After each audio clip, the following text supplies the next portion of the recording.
पण सर्व उपासकांना विनंती करतो की त्यांनी देखील मंचावर यायचंय. सर्व उपासकांना त्रिसरण पंचशील घेण्यासाठी मंचावर यायचं असे मी त्यांना विनंती करतो.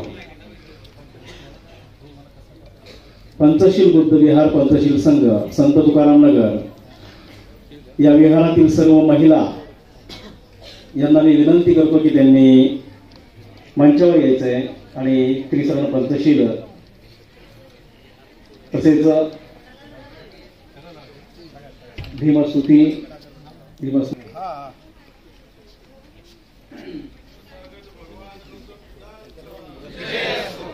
तथागत भगवान गौतम बुद्धांचा, तथागत भगवान गौतम बुद्धांचा, तथागत भगवान गौतम बुद्धांचा.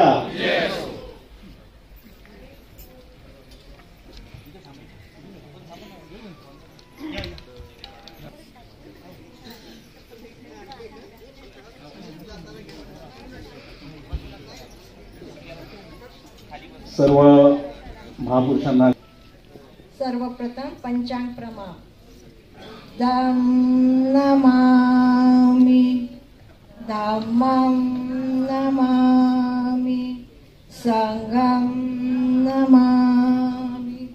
सुखो बुद्धानौपादो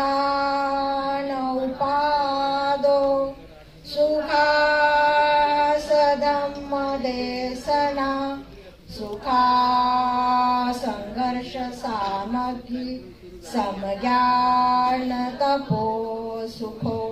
सुखो बुद्धानौपादो सुखा सधम्मदेशना सुखा संघर्ष सामग्री समज्ञान तपो सुखो. सुखो बुद्धानौपादो सुखा सधम्मदेशना सुखा संघर्ष सामग्री समज्ञान तपो. बुद्धाचा जन्म सुखकर सतधम्म उपदेश सुखकर संघ एकता सुखकर समूह. नमो तस्स भगवतो अरहतो सम्मा संबुद्धस्स. नमो तस्स भगवतो अरहतो सम्मा संबुद्धस्स. नमो तस्स भगवतो अरहतो सम्मा संबुद्धस्स. बुद्धं शरणं गच्छामि धम्मं शरणं गच्छामि संघं शरणं गच्छामि. द्वितीयंपि बुद्धं शरणं गच्छामि द्वितीयंपि धम्मं शरणं गच्छामि द्वितीयंपि संघं शरणं गच्छामि. तृतीयंपि बुद्धं शरणं गच्छामि तृतीयंपि धम्मं शरणं गच्छामि तृतीयंपि संघं शरणं गच्छामि. पानातिपाता वैरमणि सिक्खापदं समादियामि. अदिन्नदाना वैरमणि सिक्खापदं समादियामि. कामेषु मिच्छाचारा वैरमणि सिक्खापदं समादियामि. मूसावादा वैरमणि सिक्खापदं समादियामि. सुरामेरयमज्जपमादटाना वैरमणि सिक्खापदं समादियामि. साधु साधु साधु. वनगन्धगुणोपेतं एतं कुसुमसन्तति पूजयामि मुनिन्दस्य श्रीपादसरोरुहे.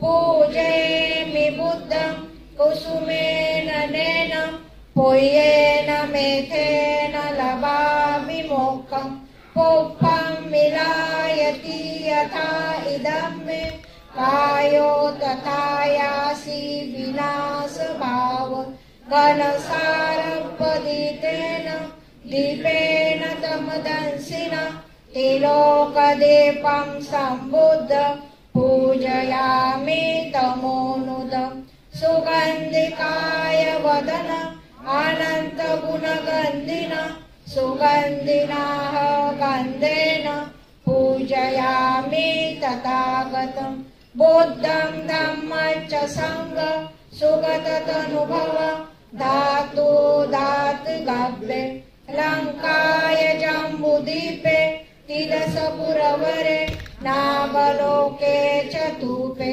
सभ्ये बुद्धस्य बिम्बे सकलदशदिशे केशलोमादिधातु वन्दे सभ्येऽपि बुद्धं दशबलतनुजं बोधिचैत्यं नमामि वन्दामि चैत्यं सब्बठानेषु प्रतिष्ठितं साररेकधातु महाबोधि बुद्धरूपं सकलं सदा सकलवेद्यं विदुरयानं देवरूपं सुजीव निर्मलचक्षुं गभीरघोषं गौरवर्णं सुकाय अभयचित्तं निभयकामं सुरतधम्मं सुप्रेम विरतराज्यं सुजननेतं भीमरावं सरामि भीमरावं सरामि भीमरावं सरामि दिव्यप्रभरत्नतु साधुवरदानतु आद्यकुलभूषणतु भीमराजा सकलविद्यापति ज्ञानसत्सङ्गति शास्त्रशासनमति बुद्धितेजा पंकजा नरवरा रत्नस्वजन उद्धरा भगवंत आमुचा खरा भक्त काजा चौदार संगरी शस्त्रधरिता करी कापला अरी उरी रौद्र रूपा मुक्तिपथ कोणता जीर्ण स्मृती जाळिता उजाडिला गतिका मार्ग साजा राष्ट्रघटना कृती शोभते भारती महामानव बोलती सार्थ शरण बुद्धासमी शरण धम्मासमी शरण संघासमी भीमराजा भीमराजा भीमराजा महाकारुणिक तथागत गौतम बुद्धांचा महाकारुणिक तथागत गौतम बुद्धांचा परमपूज्य डॉक्टर बाबासाहेब आंबेडकरांचा परमपूज्य डॉक्टर बाबासाहेब आंबेडकरांचा परमपूज्य डॉक्टर बाबासाहेब आंबेडकरांचा जय भीम. जगद्वंदनीय जगद्गुरु महाकारुणिक तथागत भगवान गौतम बुद्ध विश्वरत्न बोधिसत्व डॉक्टर बाबासाहेब आंबेडकर यांच्या आचारांना विचारांना अभिवादन करून आणि ज्या ज्या महापुरुषांनी महामातांनी संतांनी बहुजन समाजाला गुलामीतून मुक्त केलं त्या सर्व मातांना संतांना अभिवादन करून आजच्या या कार्यक्रमाला आपण सुरुवात करणार आहोत. मी या कार्यक्रमाचं अध्यक्षस्थान आयुष्यमान भाऊसाहेब डोळस जे बौद्ध समाज विकास महासंघ पिंपरी चिंचवडचे अध्यक्ष आहेत त्यांनी स्वीकारावं अशी मी त्यांना विनंती करतो.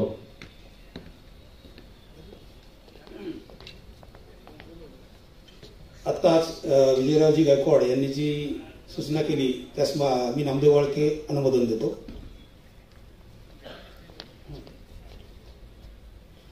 भाऊसाहेब डोळस.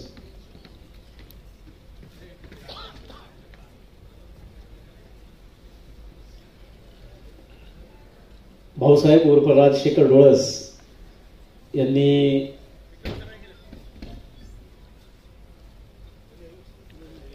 मी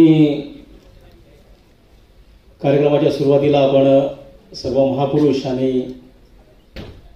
तथागत भगवान गौतम बुद्ध यांना पुष्प अर्पण करून तसेच दीप आणि धूप दोन्ही प्रज्वलित करून पिंपरी चिंचवड यांच्या वतीने आज या ठिकाणी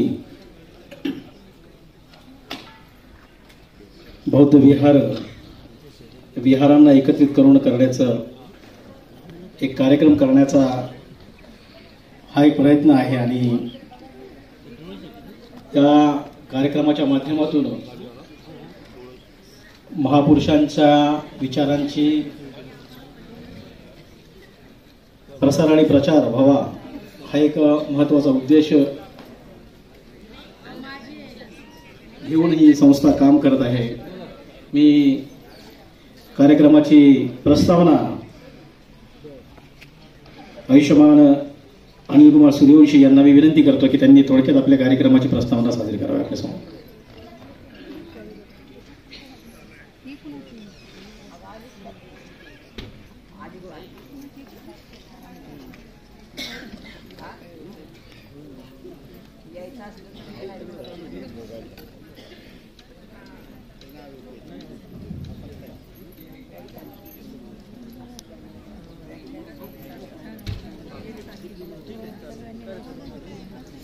थोडं पावसामुळं असं वाटत होतं की किती लोक उपस्थित राहतील, पण भरपूर उपस्थिती आहे.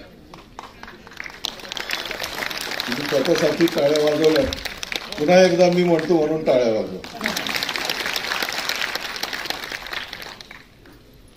संपूर्ण विश्वाला शांतीचा संदेश देणारे महाकारुणिक भगवान गौतम बुद्ध. आवाज कमी करायला. विश्वरत्न महामानव डॉक्टर बाबासाहेब आंबेडकर, सर्व महामानव व महामाता यांना वंदन करतो.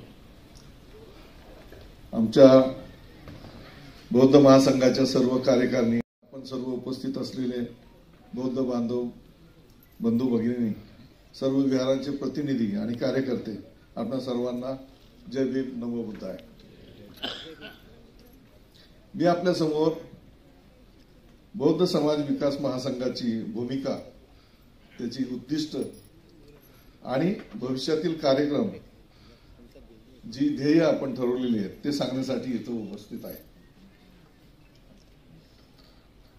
डिसेंबर 12, 2012 मध्ये भोसरीला एक वधूवर सूचक मेळावा आयोजित केलेला होता आणि त्या निमित्ताने शहरातले विविध कार्यकर्ते असतील, मान्यवर असतील, आपल्या समाजाची ती सगळी जमा झालेली होती आणि तिथे एक चर्चा झाली की बौद्ध समाजाच्या सामाजिक, आर्थिक, शैक्षणिक आणि सांस्कृतिक अशा सर्वच बाबीचा उत्कर्ष करण्यासाठी, प्रगती करण्यासाठी आपण सर्व विहारे जोडून एखादा महासंघ निर्माण करावा का, अशी चर्चा झाली आणि त्याच्या सगळं कारवाई पूर्ण करून 12 जानेवारी 2016 आपण धर्मादाय आयुक्ताकडे या महासंघाची नोंदणी करून घेतली.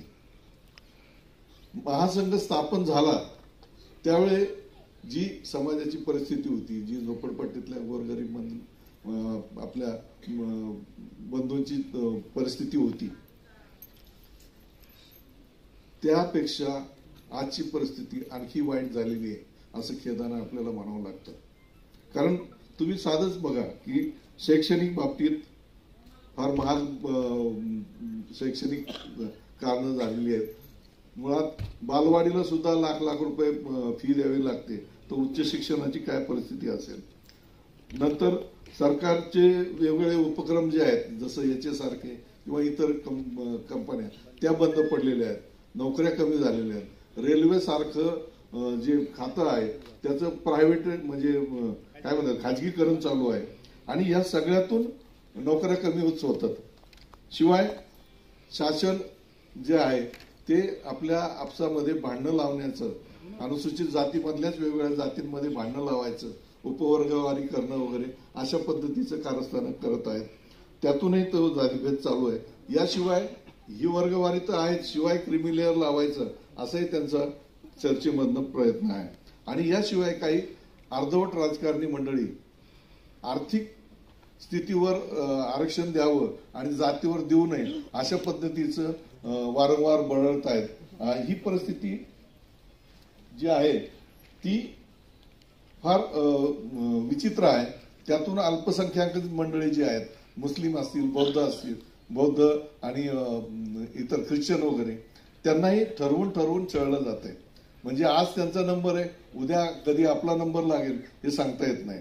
आणि ह्या सगळ्या अस्थिर आणि अस्वस्थ अशा वातावरणामध्ये सध्याचा काळ हा आंबेडकरी चळवळीला, आंबेडकरी नागरिकांना फार अडचणीचा वाटत आहे.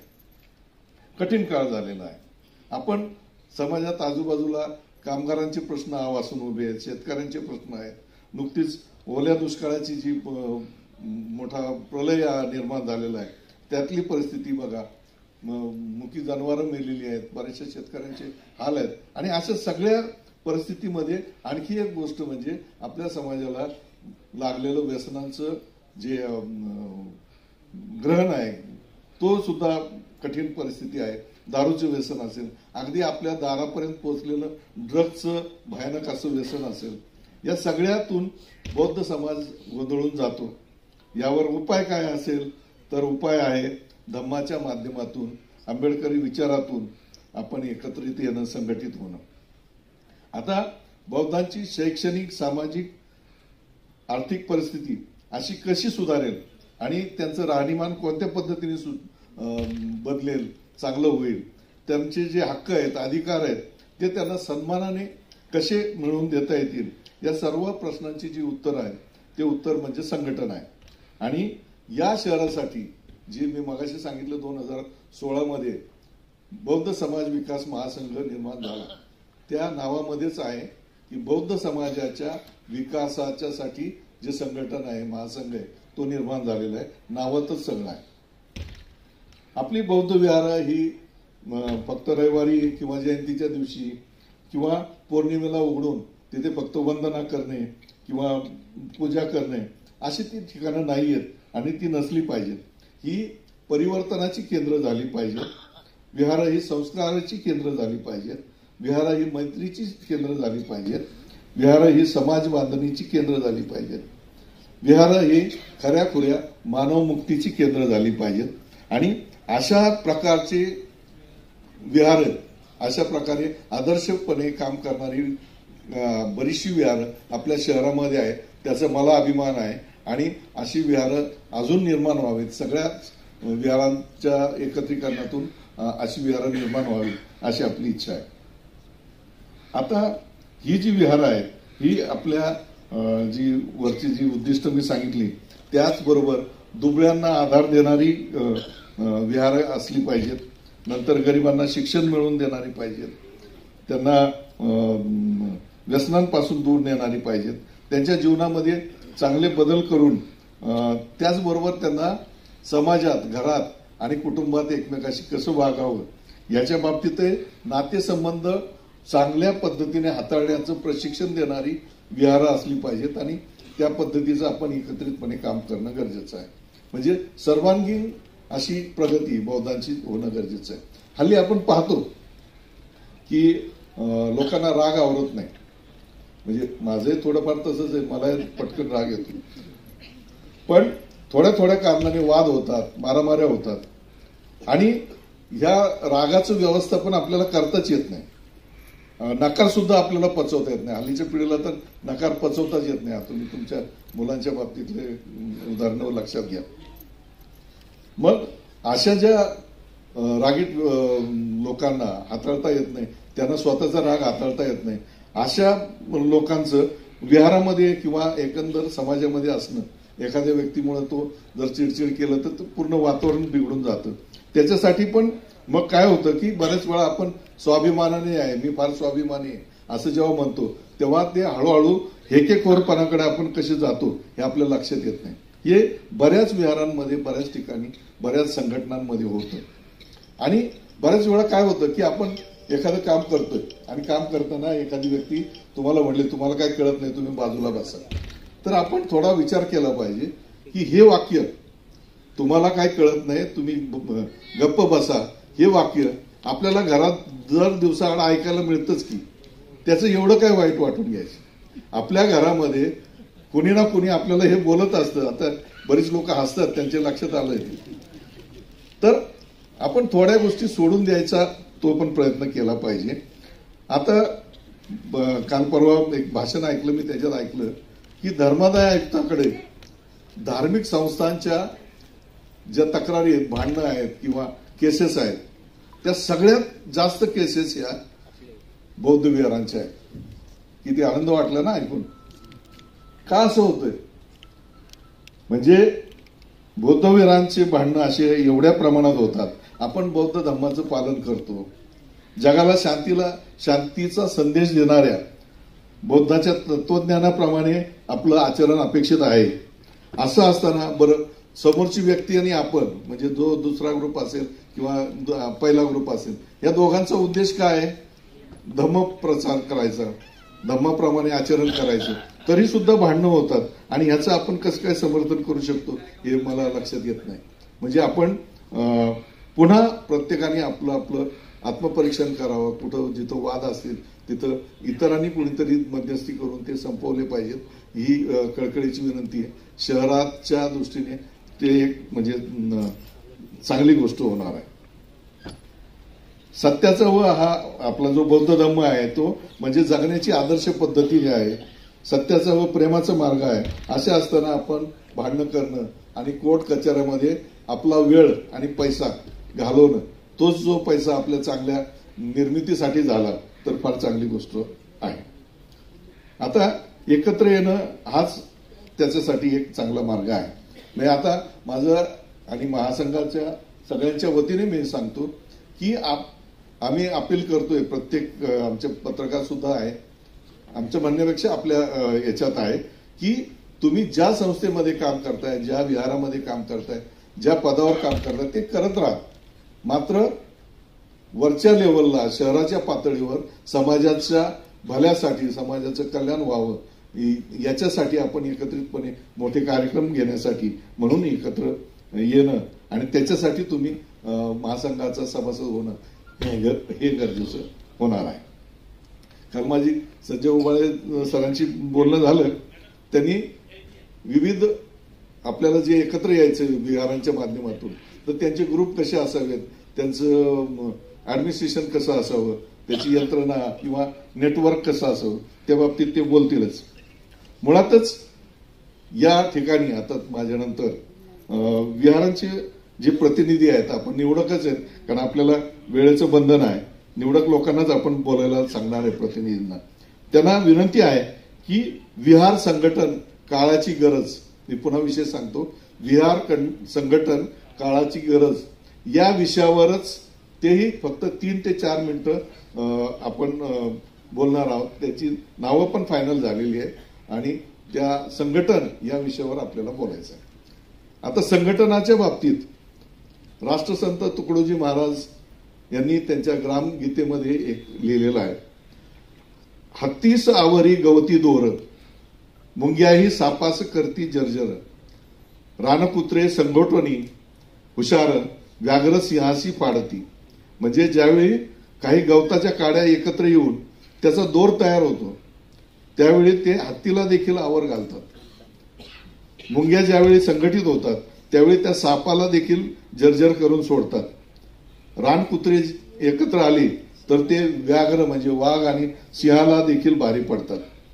आता आपण संघटना म्हणजे काय, तर संघटना म्हणजे साधी गोष्ट आहे, साधी सोपी व्याख्या त्याची. ज्यावेळी समान विचारांनी प्रेरित होऊन लोक एकत्र येतात, एकत्र बसून काहीतरी ध्येय ठरवतात व त्याप्रमाणे वाटचाल करण्यासाठी लोकांचा जो एक गट तयार होतो त्यालाच संघटना म्हणतात, त्यालाच विहार म्हणतात आणि त्यालाच महासंघ पण म्हटलं पाहिजे. आता महासंघ निर्माण करताना बरीचशी मंडळी इथे आहेत, काही लोक समोर बसले आहेत. त्यावेळेसची जी मंडळी होती त्यांनी आपली ध्येय ठरवली होती आणि ध्येय काय होतं, ध्येयामध्ये आपण बौद्ध समाजाच्या सामाजिक, सांस्कृतिक, शैक्षणिक, क्रीडा, कला, वैद्यकीय, उद्योजकता, महिला इत्यादी सगळ्या क्षेत्रांचा विचार करून आपण ती उद्देशांची यादी केलेली होती. त्यातले फक्त ठराविकच सांगतो, सगळे सांगायला आपल्याला वेळ नाही. मनुष्य मात्राच्या विकासासाठी बौद्ध धर्माच्या शिकवणीनुसार कार्य करणे हे एक महत्वाचं कार्य आपलं महत्वाचं उद्दिष्ट आहे. बौद्ध धम्म मनुष्य मात्राच्या विकासासाठी बौद्ध धम्माच्या शिकवणीनुसार कार्य करणे. नंतर प्रत्येक बौद्ध व्यक्तीमध्ये सामाजिक बांधिलकी निर्माण करणे. नंतर सहकारातून समाजाचा आर्थिक विकास घडविणे. महापुरुषांच्या जयंत्यांचे कार्यक्रम एकत्रितरित्या व मोठ्या प्रमाणात आयोजित करून समाजाचे प्रबोधन करणे. नंतर ग्रंथालय वाचनालय सुरू करणे. यातलं एक ग्रंथालय संजय उबाळेंनी यमुनानगरच्या विहारामध्ये सुरू पण केलेलं आहे याच पद्धतीने. समाजातील अंधश्रद्धा घालविणे. मागासवर्गीय व शोषित वर्गाच्या न्याय्य हक्कासाठी काम करणे. समाजातून सामूहिक असं नेतृत्व निर्माण करणं. भारतीय राज्यघटनेच्या सर्व तरतुदींचे पालन सरकार करतं की नाही याचा आग्रह धरणं आणि कल्याणकारी योजना सर्व संबंधितांपर्यंत पोहोचवणं. युवकांचा सामाजिक, आर्थिक, शैक्षणिक, सांस्कृतिक व नैतिक विकास घडवणे. मार्गदर्शन त्यांच्यासाठी मार्गदर्शन शिबिरं घेणं हे आपलं उद्दिष्ट आहे. आणि समाजाचं एखादं सांस्कृतिक भवनही मोठं व्हावं अशा पद्धतीचं आपण उद्दिष्ट म्हणजे आपलं स्वप्न म्हणून आपण ते ठरवलेलं आहे. आणि ह्या पद्धतीचे असे अनेक आपण समाजाच्या हिताचे कार्यक्रम करू शकतो. यातील काही आपण मागच्या 16 पासून आतापर्यंत केलेलं पण आहे. आपण बौद्ध दीक्षा समारंभ वेगवेगळ्या शहराच्या वेगवेगळ्या भागांमध्ये घेतले होते. त्याला चांगला प्रतिसाद पण सगळ्यांनी दिला होता. बरं, मी हे जे आपण घेतलंय म्हणतो त्यात तुम्ही सगळे सहभागी आहात, कारण आपण बौद्ध दीक्षा समारंभ तुमच्या बरोबरच घेतलेला आहे. तुम्ही सगळेच या महासंघाचे भाग आहात असं समजून मी बोलत आहे. त्याला आपल्याला चांगला प्रतिसाद मिळाला होता. आपण धम्म मेळावा घेतला होता. नंतर वधूवर सूचक मेळावे घेतले होते. नंतर यशस्वी विद्यार्थ्यांचं कौतुक करणारा आपण त्यांचे सत्कार केले होते. नंतर महाधम्म मेळावा जो याच्या ग्राउंडवर घेतला होता आपण ते पण सगळ्यांनी मिळून घेतला होता.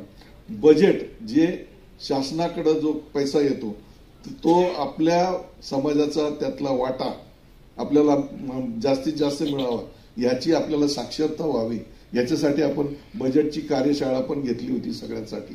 संविधानातले हक्क कर्तव्य हे आपल्याला कळावेत, आपले अधिकार आपल्याला कळावेत यासाठी संविधान जागरूकता त्याच्यासाठी पण आपण कार्यशाळा घेतल्या होत्या. आरक्षणाच्या वर्गवारीबद्दल लोकांच्या शंका होत्या सुरुवातीला, त्याच्यासाठी पण कार्यशाळा घेतल्या. अशा अनेक आपण जयंत्या आणि इतर जयंतीनिमित्तचे व्याख्यानं वगैरे आयोजित केलेले आहेत. पण याच्यापेक्षा अनेक चांगले कार्यक्रम, आणखी मोठे कार्यक्रम आपल्याला घेता येऊ शकतात की जसे आदर्श अशी एकत्रित शहरामध्ये एखादी जयंती ते डीजे वगैरे टाळून प्रबोधनात्मक अशा काही गोष्टी आपण विचार करू शकतो. मुलांना उद्योग व्यवसायामध्ये मार्गदर्शन करणं, त्यांना उद्योग सुरू करेपर्यंतची मदत करणं, या असे जर सगळ्या गोष्टी आपण एकत्रित येऊन आणि संघटित होऊन आपण कार्य त्याच्या बाबतीत करू शकतो. फक्त मी वारंवार म्हणतो एकत्र येणं म्हणजे एकत्र येणं आणि मग गप्पा गोष्टी करणं एवढाच आपला त्याचा उद्देश नाही, तर आपण समाजासाठी काहीतरी चांगलं कार्य करण्यासाठी आपण एकत्र येतो आहोत. आणि हे सगळं जर आपण ठरवलं तर मग महासंघाचे फक्त भाऊ डोळस किंवा शरद जाधव, वसंत साळवी, दुधेकर, विजय गायकवाड किंवा माझ्यासारखे आणखी 4-6 कार्यकर्ते यांनी फक्त ते होणार नाही. याच्यासाठी महासंघाचा सभासद वाढले पाहिजे, महासंघातील कार्यकर्ते वाढले पाहिजे, त्याचा बेस वाढला पाहिजे.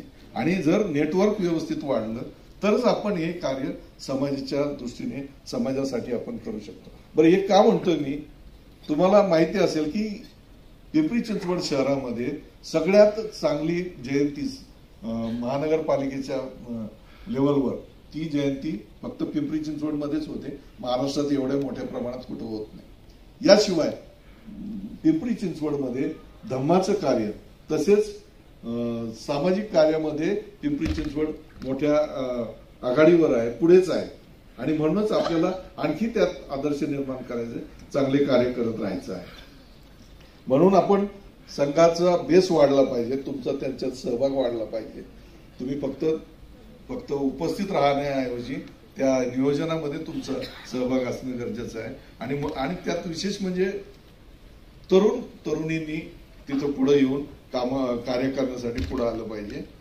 अर्थात विहाराचे सर्व कार्यकारिणी असेल, सभासद असेल, त्यांना तर आपण आमंत्रण देतोच आहे, त्यांनी सदस्य व्हावंच, पण मुलांनी यावं. म्हणजेच काय की पुढच्या पिढीला आपण एक चांगलं संस्कृती जोपासणारं, आर्थिक विकास करणारं, समाजाच्या कल्याणाचं एखादी संस्था त्यांच्या हातात देण्याचा आपल्याला आनंद वाटेल. मग यासाठी आपण सगळ्यांनी महासंघाचा भाग झाला पाहिजे. नवनवीन कल्पना, चांगलं समाजकार्य, धम्माचं कार्य असं एकत्रित आपण करूया. मी पुन्हा एकदा सांगतो, तुमच्याशिवाय महासंघ अपुरा आहे. तुमच्याशिवाय महासंघ अपुरा आहे. आपण सर्व जोडले गेला तर महासंघाकडे पर्यायाने बौद्ध व्यक्तींकडे बघण्याचा, बौद्ध समाजाकडे बघण्याचा, इतरांचा दृष्टिकोन बदलेल, अगदी चांगल्या पद्धतीने बदलेल. कोणाकोणाला वाटते आपण एकत्र आल्यावर आपला समाज व आपल्या स्वतःचा फायदा होईल, जरा हात वर करत असेल तर माझ्या मते या सगळ्या प्रस्तावनेचं आपण सहमत आहात. आपण आणखी होऊ शकतं, पण आपण आणखी चांगल्या पद्धतीने तुमच्या सगळ्यांच्या सहभागाने आपण चांगलं कार्य करायचं आपण हे करू. म्हणूनच आपण आपलं जे बुद्धाच्या तत्वज्ञानानुसार आपण आचरण करत राहिलो आणि जर आपण चांगलं आदर्श असं आपलं व्यक्तिमत्व, आपल्या समाजाचं व्यक्तिमत्व घडवलं तर लोक आपल्याला आपला आदर करतील, आताही करतील, आणखी आपला आदर आपल्याबद्दलचा त्यांचा वाढेल. आणि ही जी आपण म्हटलो जसं विहार ही शिक्षणाची, परिवर्तनाची, मैत्रीची आणि विशेषतः समाज बांधणीची केंद्र व्हावी, खरीखुरी मानवमुक्तीची केंद्र व्हावी, असं होऊ शकेल. निर्णय अर्थात तुमचा आहे. तुम्हाला, आपल्याला सगळ्यांना सगळ्यांचं कल्याण करायचं आहे. जय भीम, नमो बुद्धाय.